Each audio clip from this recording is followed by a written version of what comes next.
ተወዳጁ የኪነ ጥበብ ባለሙያ ነጻነት ወርቅነህ ከዚህ ዓለም ድካም አረፈ። በኢትዮጵያ የጥበብ ዓለም ውስጥ ስመጥርና በሁላችንም ዘንድ እጅግ ተወዳጅ የነበረው ባለሙያ ነጻነት ወርቅነህ ወይም ነፂ ባደረበት ድንገተኛ ህመም ከዚህ ዓለም ድካም መለየቱን በከፍተኛ ሐዘን ሰምተናል። ነጻነት ወርቅነህ በተለይም በኢቢኤስ ቴሌቪዥን ለበርካታ ዓመታት የሚተላለፈውን በብዙ ቤቶች ዘንድ የሚወደደውን የቤተሰብ ጨዋታ የተሰኘውን ፕሮግራም በማዘጋጀትና በአቅራቢነት ይታወቅ ነበር። ከፕሮግራሙ አቅራቢነቱ ባሻገር በርካታ ፊልሞች ላይ ባሳየው የትወና ብቃትና ልዩ በሆነው ሰው አክባሪነቱ በኢትዮጵያውያን ልብ ውስጥ ከፍተኛ ስፍራ ነበረው። የሰው ልጅ ህይወት እንዲህ ናት። ትላንት ማታ ቻው ብሎ የተለየን ሰው ዛሬ በቤቱ በዛው ሳይመለስ ይሄዳል ብሎ ማን ይገምታል? ነፂ የኛ ምስኪን፣ ነፂ የኛ የዋህ፣ እንዲህ በድንገት መለየትህ መላውን የጥበብ ቤተሰብና አድናቂዎችህን በሐዘን ስብር አርጓል።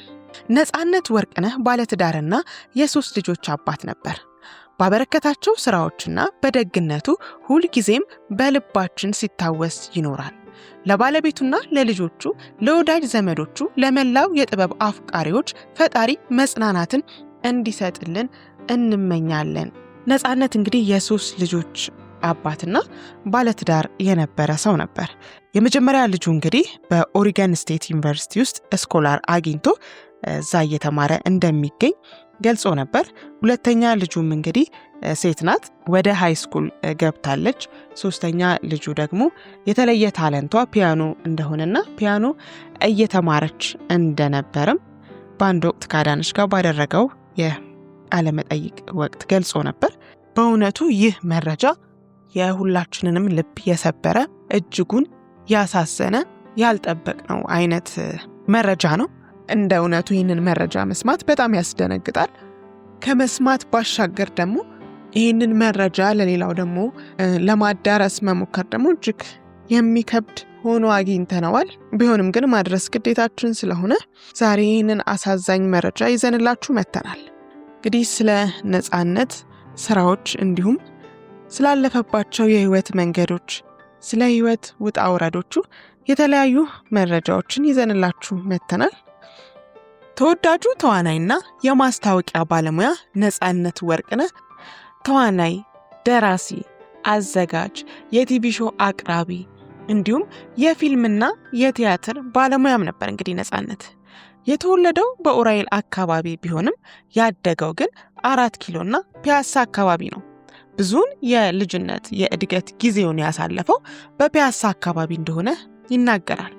ሙያዬ አብሮ አደጌ ነው የሚለው ነጻነት ወርቅነህ እንግዲህ ከ16 ዓመቱ ጀምሮ በቲያትር ዝግጅት ውስጥ፣ በትወና ውስጥ እንዲሁም በድርሰት ውስጥ እንደነበርና አሁን ህይወቱ እስካለፈባት ጊዜም ድረስ ይህንኑ ስራውን ሲያከናውን እንደነበር ይታወቃል።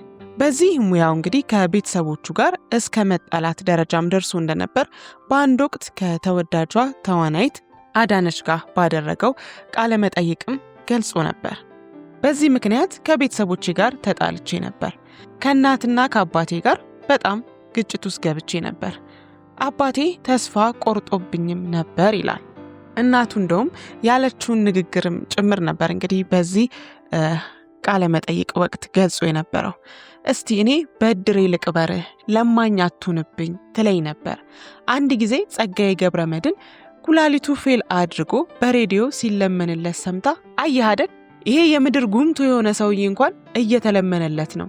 እንደው ተው ኧረ ተው ልጄ በድሬ ልቅበርህ የሰው ፊት አታሳየኝ ብላው እንደነበርም ገልጾ ነበር። እንግዲህ ይህንን ልመናዋን ችላ ብሎ በሚሰራበት ወቅት ለአባቱ ነግረው አባትየውም እንዲያቆም ብዙ ጥረቶችን አድርጎ ነበር። እንደውም እስቲ የት እንደምትውል አውቃለሁ፣ ምን እንደምታደርግ አውቃለሁ፣ ቲያትር እያልክ እዛ ባዶ አዳራሽ ውስጥም እንደምትጮህ አውቃለሁ እና ከዚህ በኋላ ብታቆም ይሻልሃል፣ ለመሆኑ ምንድን ነው የምትሰራው ምናምን ብሎ በጠየቀበት ሰዓት እንግዲህ ነጻነት ማስረዳት መስሎት እንግዲህ እዛ የውለ ቲያትር ማለት አባዬ ኢንጂነር መስለት ሰራለህ፣ ዶክተር መስለት ሰራለህ፣ ገበሬ መስለት ሰራለህ እያለ በሚያስረዳበት ሰዓት አሃ ጭራሽ ያልሆንከውን ለመሆን እየጣርክ ነው የምትሰራው፣ ይሄ እኮ ወንጀል ነው፣ ወንጀል እየሰራህ ነው የምትለው ማለት ነው፣ ነግሬሃለሁ ከዚህ በኋላ ይህንን ስራ እንድታቆም ብሎት እንደነበርም ጭምር ገልጾ ነበር። እንግዲህ ለማስረዳት ብሎ የሄደበት መንገድ ጭራሽ ይህንን ስራ እንዳይሰራ አድርጎት እንደነበርና በሰዓቱ እናቱ ይህንን ሄዶ አባቱ ያለውን ነገር በሚነግራት ሰዓት እንዴ እሱ ምን ያውቃል፣ እሱ በረሃ ለበረሃ ሲዋጋ የኖረ ሰው ነው፣ ስለ ቲያትር የሚያውቀው ነገር የለም፣ ምን የሚያውቀው ነገር አለ እንዳለችው ሁላ ገልጾ ነበር። እንግዲህ የነጻነት ወላጆች እናትና አባቱ ትዳራቸውን የመሰረቱት በድሬዳዋ ክፍለ ሀገር ለጋራ አካባቢ ነው።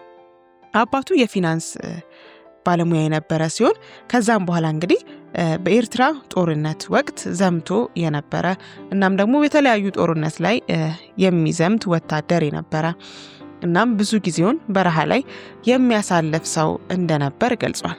በዚህም የተነሳ ልጆቹ ብዙ ጊዜያቸውን እሱና ወንድም እህቶቹ ብዙ ጊዜያቸውን ያሳለፉት ከእናታቸው ጋር ነበር። ነጻነት እንግዲህ ሲናገር ቤተሰቦቼ ድህነትን ለማሸነፍ ልጆቻቸው ላይ ተስፋ ጥለው ነበር ይላል። ነፂም እንግዲህ አላሳፈራቸውም። ድህነትን ለማሸነፍ መክፈል ያለበትን ሁሉ ዋጋ ከፍሎ የተሻለ ህይወትን ለመኖር የቻለ ሰው ነበር። በትዳር ሁኔታው ማለትም እዚህና አሜሪካና ኢትዮጵያ ሆኖ ስለመኖር በተጠየቀበት ወቅትም ይህንን ነበር የመለሰው። ልክ ነው፣ ልጆቼና ባለቤቴ የሚኖሩት አሜሪካ ነው። እኔ ግን ከዚህ ስራ ውጪ ሌላ ህይወት የለኝም። ማለት ከዚህ ስራ ውጪ ሌላ ስራ እየሰራው መኖር የምችል ሰው ባለመሆኔ ምክንያት ኢትዮጵያ ውስጥ ለመኖር ተገድጃለሁ። በየ6 ወሩ ግን እመላለሳለሁ፣ እሄዳለሁ፣ እዛ ልጆቼንም አያለሁ፣ ከባለቤቴ ጋር እገናኛለሁ።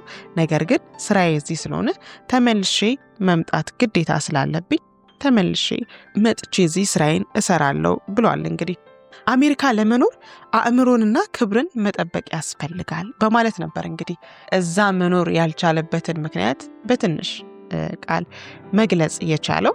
ልጆቼ ምንም ያህል ቢናፍቁኝም እንኳን ከሀገሬ ውጪ መኖር አልችልም ብሎም ነበር። ነጻነት ወርቅነህን እንግዲህ የምናውቀው በተለያዩ የፊልምና የቲያትር ስራዎቹ ነው። ከዛም ባለፈ እንግዲህ ከጀርባ የሰራቸው ብዙ ስራዎች አሉ። እሱንም አሁን እንዘረዝርላችኋለን። ከሰራቸው ፊልሞች መካከል ባለቀለም ህልሞች ቁጥር 1፣ ቁጥር 2፣ ያንቹ ሌባ ቁጥር 1፣ ቁጥር 2፣ ሚስተር ኤክስ፣ ሳልነግራት፣ ቾምቤ፣ ያቀን።